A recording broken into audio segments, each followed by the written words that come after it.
When gods test mortals, sometimes the mortals win. The silence in the Valdari Consortium's grand chamber was absolute. For the first time in 3 millennia, High Arbiter Veleneth felt something she had almost forgotten how to experience. Surprise.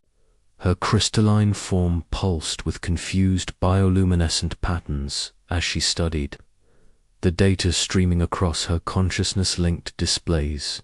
Earth, a small blue world in an unremarkable spiral arm, home to a species that had barely achieved interstellar awareness. Yet somehow their initial scans showed something unprecedented. The humans weren't just surviving their chaotic world. They were thriving in ways that defied the consortiums. Models of civilizational development. Impossible, whispered Advisor Catamore, his gaseous form rippling with agitation. They're still using chemical propulsion for most of their space travel. Their energy production is primitive. Their political systems are fractured beyond rational analysis. How can they score so highly on the potential index? Veleneth's 6 sensory organs focused simultaneously on different aspects of the human data stream. What she saw challenged everything the consortium believed about species development. The humans had somehow created a global information network that allowed near-instantaneous communication across their entire world. More remarkably, they used this network not just for commerce or governance, but for sharing knowledge freely. Scientific discoveries, artistic creations, and technological innovations flowed between individuals without regard for tribal boundaries. Look at this, she commanded, projecting images into the chamber's holographic display. A human child in one region discovers something new about mathematics. Within days, children across their entire world are building upon that discovery. They're functioning as a collective intelligence while maintaining individual creativity. The theoretical models said this was impossible without direct neural linking. The other members of the Consortium Council observed in stunned silence. The Vecanari, with their hive mind structure, understood collective intelligence but had sacrificed individuality. The Zoranathi had achieved perfect individual advancement but couldn't coordinate across their species. Humanity somehow balanced both extremes. We must test them, Veleneth declared. If they truly possess this dual nature, they could be the first species in 10,000 years to pass the Great Examination. The Great Examination. Every member of the Council remembered the last time it had been administered. The Kentari Imperium, a species that had dominated 3 star systems with technology that rivaled the early Consortium. They had failed the first challenge within hours, their civilization collapsing into internal warfare as they competed for individual advantage. Since then, 847 species had undergone preliminary evaluation. None had even qualified for the actual test. Veleneth began the preparation protocols. The examination consisted of 5 progressively complex challenges, each designed to reveal a species' true nature when faced with impossible choices. The first 4 challenges had been passed by various species throughout history, though never by the same species. The 5th challenge had never been completed. It was designed to be impossible, a final proof that even the most advanced civilizations were fundamentally flawed. 3 weeks later, Dr. Zephyra Kane was having the worst day of her career. The xenarchaeologist had been studying possible signs of ancient alien contact when every communication device on Earth simultaneously activated with the same message. Not in different languages, but somehow directly into each person's understanding, bypassing language entirely. People of Earth, the voice resonated through consciousness itself. You have reached a threshold. Your species will now be examined. to determine your place in the galactic community. Do not be afraid. This is an honor granted to few. Prepare yourselves. The panic lasted exactly 14 hours. Then something uniquely human happened. Instead of sustained chaos, the world's population began to organize. Social media platforms transformed into coordination centers. Scientists shared theories about the aliens' technology. Leaders from every nation participated in continuous video conferences. Most remarkably, ordinary citizens began forming local groups to discuss how humanity should respond. Dr. Marcus Chen, a game theory professor from MIT, found himself at the center of humanity's preparation efforts after his analysis of the aliens' message went viral. Look at the language patterns, he explained during a globally broadcast conference. They're not threatening us, they're evaluating us. This isn't conquest, it's examination. The question is, what kind of test requires the entire species to prepare? When the first challenge materialized, it appeared simultaneously in every major population center on Earth. Massive crystalline structures rose from the ground, each containing an identical puzzle. The challenge seemed simple enough. A complex three-dimensional maze with multiple entrances and a single exit. The catch became apparent when people tried to enter. Each maze could only be solved by exactly 1,000 people working together, but it could only support one person at the exit point. According to the aliens' explanation, whoever reached the exit would be granted incredible knowledge and abilities, elevating them far beyond normal human capacity. However, if anyone tried to claim this prize, everyone else in their group would die instantly. The mathematical reality was stark. 999 people would sacrifice their lives so one could transcend humanity's limitations. Most civilizations had approached this challenge in predictable ways. The Kentari had immediately begun selecting their worthiest individuals and organizing sacrificial groups. The Velmari had attempted to game the system by creating hierarchical structures, where lower castes would die for upper castes. Every approach had the same result. The chosen individuals became gods while their societies collapsed. Humanity's response was different. "We're not doing it," announced Chen during an emergency global broadcast. "Not any of it. We're not selecting sacrifice groups. We're not choosing who gets to ascend. The entire premise is wrong." But Dr. Chen pressed the interviewer. "The aliens made it clear that this is a test we must complete to advance. If we refuse to participate, don't we automatically fail?" Chen smiled, the expression carrying across every screen on the planet. "That's exactly the point. What kind of advancement requires us to abandon what makes us human? The willingness to sacrifice for each other should never be perverted into a system where sacrifice is mandatory." The global response was swift and unprecedented. Instead of entering the mazes to solve them, humanity began studying them from the outside. Engineering teams analyzed their construction. Physicists examined their energy signatures. Computer scientists attempted to understand their operating principles. Philosophers debated the ethical implications of the challenge itself. Within 72 hours, Dr. Sarah Kim, a materials scientist from Seoul, made a breakthrough discovery. "The crystalline structure isn't just containing the maze," she announced. "It's powered by the emotional energy of the people inside. The more desperate they become, the more powerful the structure grows. The aliens aren't testing our willingness to sacrifice. They're feeding on our suffering." This revelation changed everything.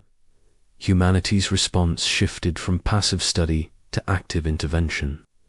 If the mazes fed on desperation, then the solution was to eliminate desperation entirely. Communities around each structure began massive support operations. Food, medical care, entertainment, and comfort were provided to anyone who might be tempted to enter the mazes out of need. More importantly, humanity began building their own structures around the alien mazes, not to compete with them, but to replace their function entirely. The knowledge and abilities promised by the maze exit were poorly defined, but humans began creating concrete alternatives. Online education platforms offered advanced courses to anyone interested. Medical breakthroughs were shared freely instead of being hoarded. Technological innovations were open-sourced immediately upon discovery. If the test is about transcendence, explained Chen in what became known as the Soul Declaration, then we choose collective transcendence over individual elevation. High Arbiter Veleneth watched this unfold with growing amazement and concern. In the Consortium's monitoring station, buried deep in Earth's moon, her council observed something that had never happened in the 50,000-year history of the Great Examination. The test structures were failing. "This is unprecedented," reported Catamore, his gaseous form flickering with confusion. "The humans aren't just refusing to complete the first challenge. They're actively dismantling its foundational assumptions. Look at these energy readings." The maze structures, deprived of the desperate emotional energy they required, were beginning to shut down. Worse, from the Consortium's perspective, the humans were somehow creating their own transcendence without any external assistance. Global cooperation had reached levels that registered on their instruments as a form of collective consciousness, yet individual creativity and diversity were simultaneously increasing. "Advisor," Veleneth commanded, "initiate the second challenge immediately. If they can disrupt the first test's parameters, we need to see how they handle escalation." The second challenge materialized as Earth's population celebrated their apparent success with the mazes. This time, instead of physical structures, every human received direct mental contact from the aliens. The challenge was personal and immediate. Each individual was offered their perfect life in exchange for forgetting that anyone else existed. The catch was temporal rather than social. Accept the offer, and you would experience a perfect life for what felt like 1,000 years. Refuse, and you would retain your connections to others, but live knowing you had chosen struggle over paradise. The test was designed to fragment civilizations by making isolation more attractive than community. Dr. Zephyra Kane was studying ancient Sumerian texts when the offer reached her mind. She suddenly found herself standing in a perfect recreation of ancient Babylon, but one where she had unlimited access to every historical mystery. She could speak with Hammurabi about his code, explore the Library of Alexandria at its peak, witness the construction of every wonder of the ancient world. All she had to do was accept that she was the only person who existed. The temptation was overwhelming for someone who had spent their life studying fragments and ruins. The opportunity to experience history firsthand was beyond any dream she had ever entertained. But something felt wrong about the paradise. It was perfect in every detail except one. It was empty of genuine human connection. Instead of accepting or rejecting the offer immediately, Kane began experimenting with it. She discovered that the simulation responded to her thoughts and desires, creating whatever historical scenario she requested. But she also noticed that it couldn't accurately recreate the unpredictability of human interaction. Every person in her perfect world behaved exactly as she expected them to behave. "That's not how people work," she whispered to the simulated Hammurabi, who responded with exactly the wisdom she had hoped to hear. Real people surprise you. They disagree. They challenge your assumptions and make you grow. Around the world, similar realizations were taking place. The humans were discovering that perfect individual paradise was actually a subtle form of hell. Existence without growth, without challenge, without the beautiful chaos of genuine human community. The global rejection of the second challenge was even more decisive than the first. Humanity didn't just refuse the offers.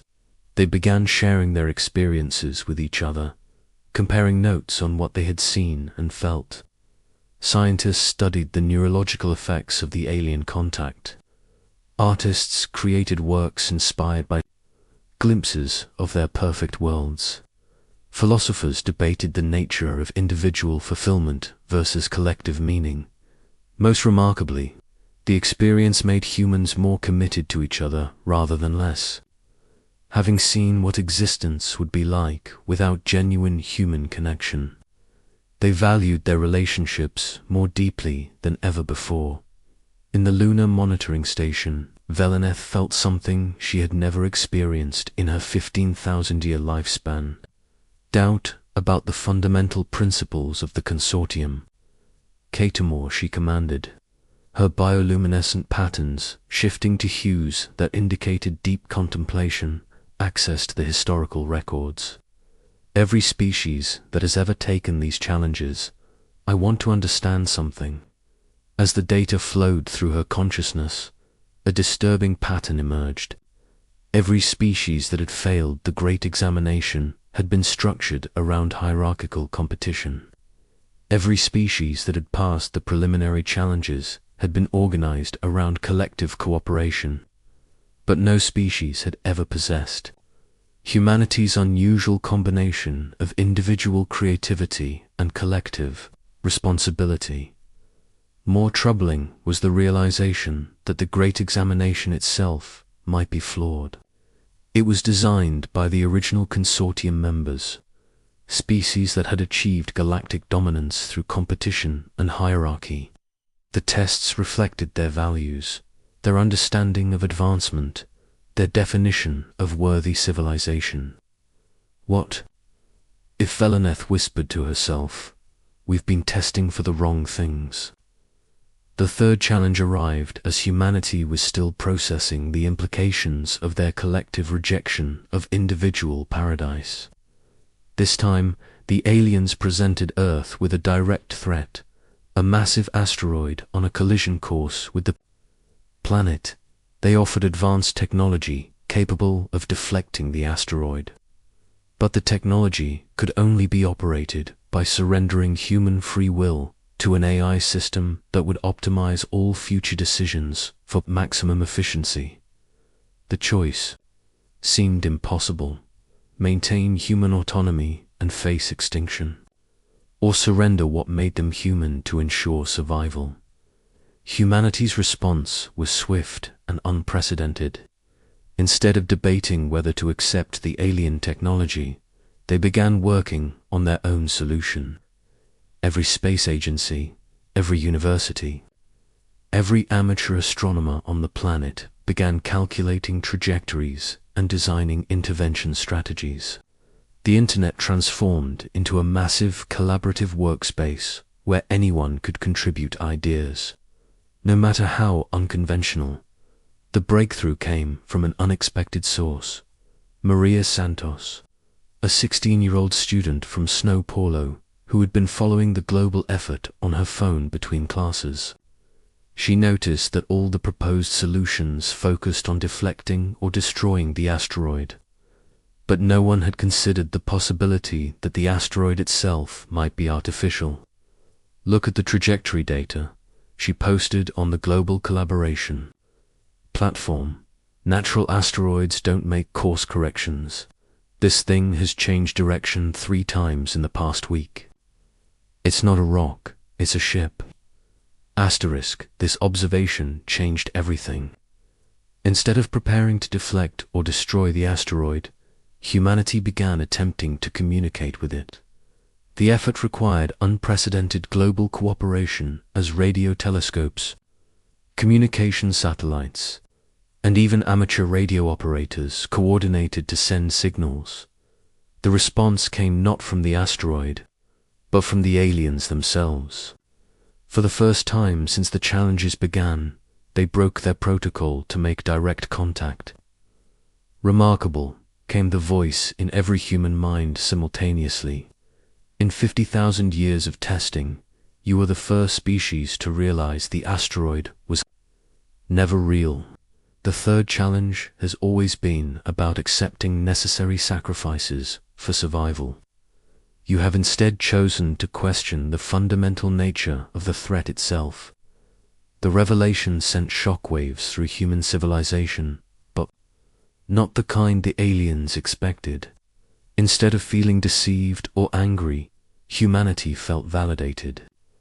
Their instinct to question, to seek alternative solutions, to refuse to accept impossible choices as the only options, had proven correct. Dr. Chen, now recognized as one of humanity's primary representatives in dealing with the aliens, asked the question that was on everyone's mind: if the challenges aren't real, then what exactly are you testing us for?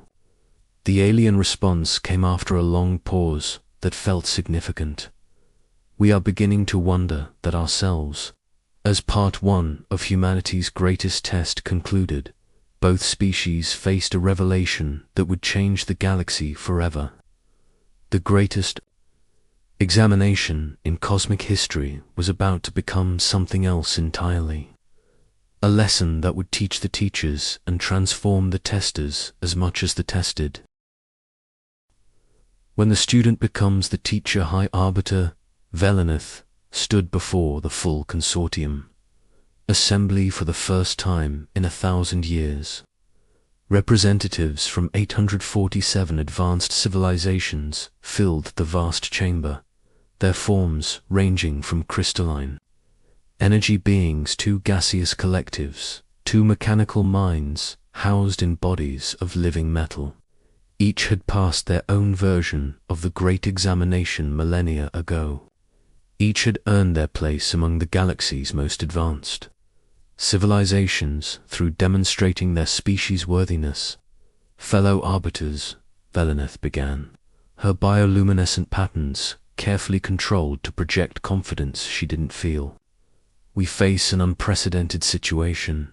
The humans of Earth have not merely passed the first 3 challenges of the Great Examination. They have fundamentally altered the nature of the challenges themselves. A ripple of concern passed through the assembly. The Great Examination had been the cornerstone of galactic civilization for 50,000 years. It determined which species were worthy of advancement, which deserved access to advanced technology, and which would be allowed to join the cosmic community. The examination was perfect, unchanging, absolute. Explain, commanded ancient Thekana, whose hive-mind civilization had been among the first to join the consortium. How can primitive beings alter a perfect system? Velenith activated the holographic display, showing the humans' responses to each challenge. They refused to accept the fundamental premises of our tests.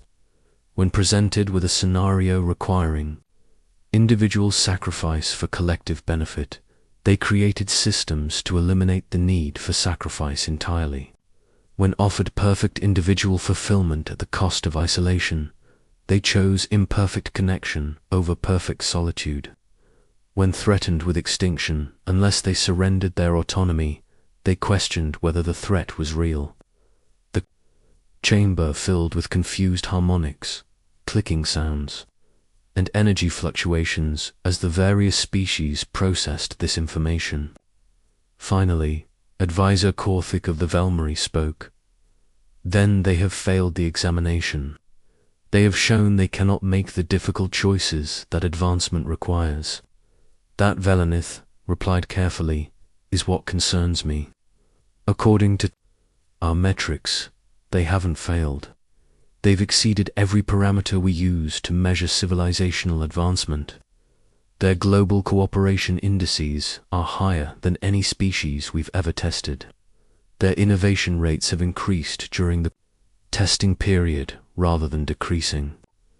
Most remarkably, their individual creativity scores have improved alongside their collective coordination. She paused, allowing the full implications to settle. They are achieving what our models said was impossible: simultaneous individual and collective transcendence. And they're doing it by rejecting the core assumptions underlying our entire testing protocol. Ancient myth, whose species had achieved perfect individual advancement at the cost of collective cooperation, posed the question that resonated through every mind in the assembly. If our testing protocol can be rejected, what does that say about the civilizations that passed by accepting it? The silence that followed was profound. Every member of the consortium had earned their place by accepting the examination's premises, by making the difficult choices, by proving they could transcend their species' limitations through sacrifice and hierarchy. If the humans were right to reject these assumptions, then what did that say about the foundation of galactic civilization itself? Back on Earth, humanity was preparing for what they assumed would be the fourth challenge. Dr. Zephyr Kane had become the unofficial coordinator of humanity's response efforts, working with a global network of scientists, philosophers, artists, and ordinary citizens who had proven remarkably effective at collective problem-solving. The pattern is clear, she explained during a global broadcast from the improvised command center in Geneva. Each challenge has been designed to force us into choosing between competing values: individual versus collective good, personal fulfillment versus social connection, survival versus autonomy. But we've found that these aren't actually competing values, they're false dilemmas. Dr. Chen, participating virtually from MIT, nodded in agreement. The aliens seem to think that advancement requires choosing sides, making sacrifices, accepting that some values must be abandoned for others. But human experience suggests that the highest achievements come from finding ways to honor all our values simultaneously. Maria Santos, the teenager whose observation had unraveled the third challenge, had become something of a global celebrity and was now part of the core response team. Maybe that's the real test, she suggested, not whether we can make impossible choices, but whether we can see that the choices don't have to be impossible. The fourth challenge, when it came, was unlike anything the aliens had presented before. Instead of appearing on Earth, humanity found themselves collectively transported to what appeared to be a vast cosmic classroom.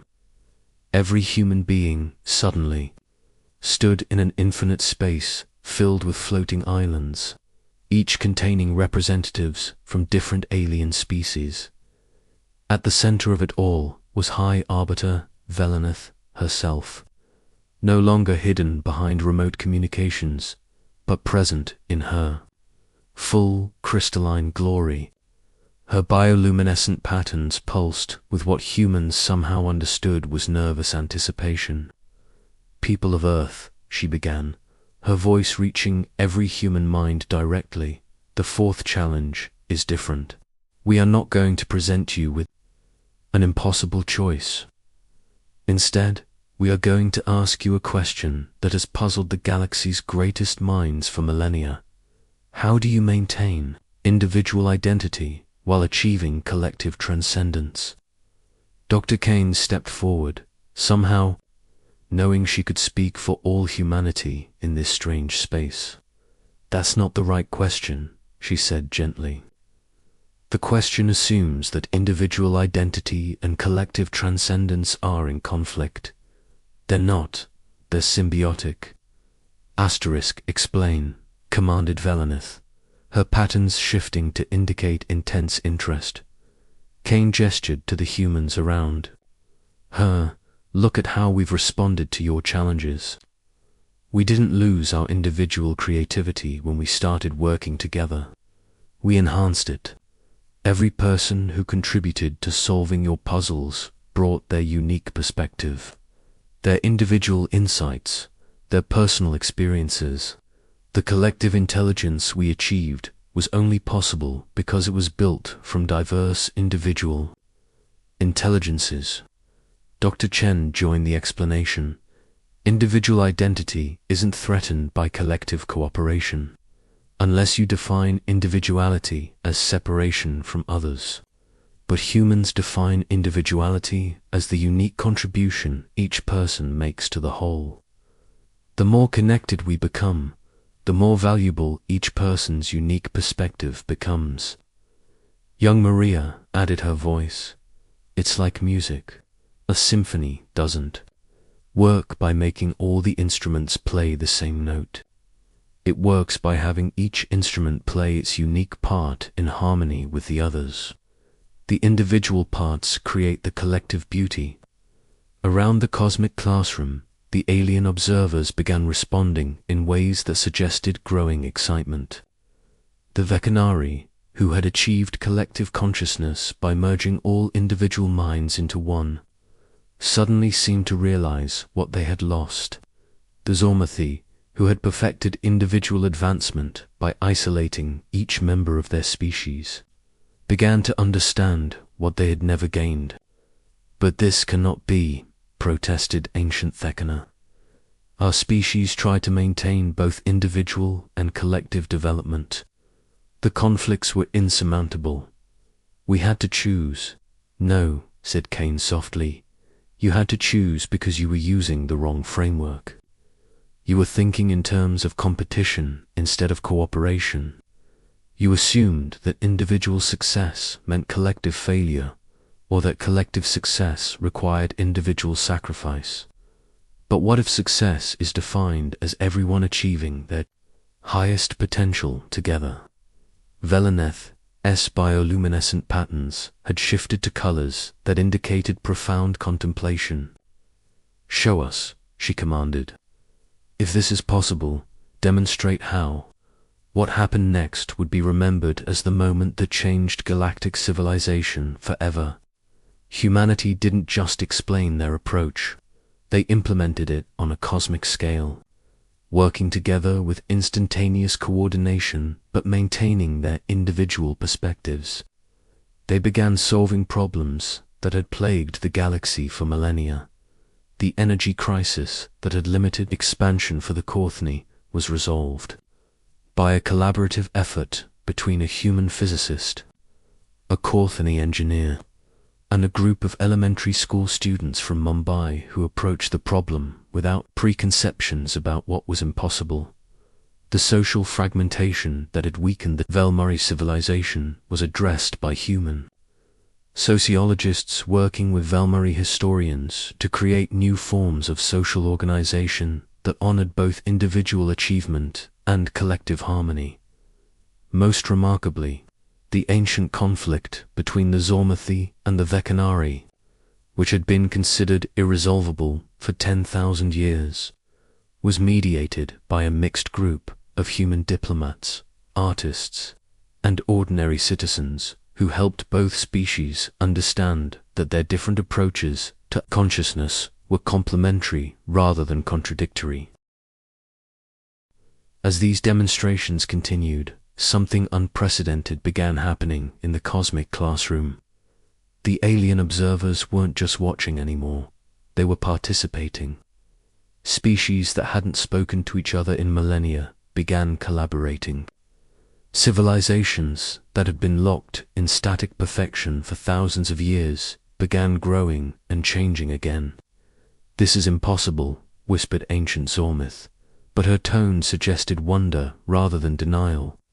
We spent eons believing that.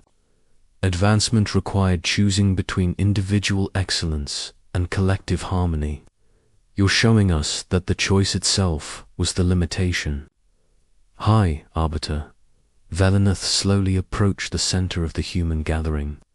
her crystalline form pulsing with patterns that had no precedent in consortium history. "Humans of Earth," she said formally, "you have not passed the great examination. You have transcended it. You have shown us that our tests were based on false assumptions about the nature of advancement itself." She paused, her form shifting in ways that suggested profound internal change. "We came to examine you for worthiness to join our civilization. Instead, you have shown us how to become worthy of joining yours." The implications of this statement rippled through the cosmic classroom like a shockwave.